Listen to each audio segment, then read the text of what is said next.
দক্ষিণাঞ্চলের মানুষের আরামদায়ক ভ্রমণের অন্যতম বাহন লঞ্চ। ঈদের সময় লঞ্চের চাহিদা বেড়ে যায় বহুগুণ। এ সুযোগে ঝুঁকিপূর্ণ লক্কর-জক্কর লঞ্চে রং লাগিয়ে নদীতে নামায় এক শ্রেণীর লঞ্চ মালিক। এবারও ঈদের আগে কেরানীগঞ্জের বিভিন্ন ডকইয়ার্ডে পুরনো ফিটনেসবিহীন লঞ্চের মেরামত ও রঙের কাজ করতে দেখা গেছে।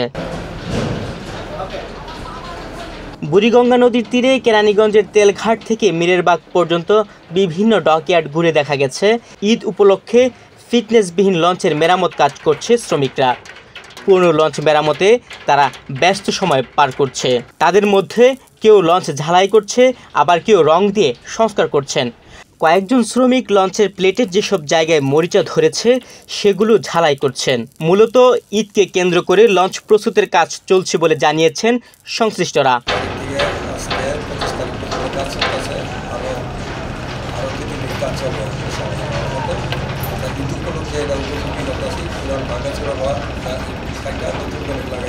ঈদকে কেন্দ্র করে পুরাতন নৌযান মেরামতের কাজ বেড়ে যায় বলে জানিয়েছেন শ্রমিকরা। যাত্রীদের আকৃষ্ট করতে রং করা হচ্ছে লঞ্চে।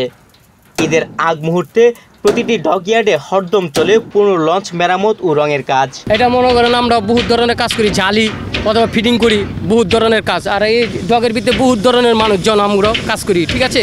এক এক ডিমেন্ডের লোক আমরা, একজন ওয়ার্লিং করতেছে, একজন ফিটিং করতেছে, একজন রং দিতেছে, বহুত ধরনের এই ডিপার্টমেন্টের লোক। প্রায় আমরা 12-13 দিন হবে। আর কতদিন বলতে আনুমানিক আর 2 দিন হবে কি। আমরা রঙের কাজ করে আবার ফিটিংয়ের কাজ চলতেছে, দুটোটা একসাথে চলতেছে।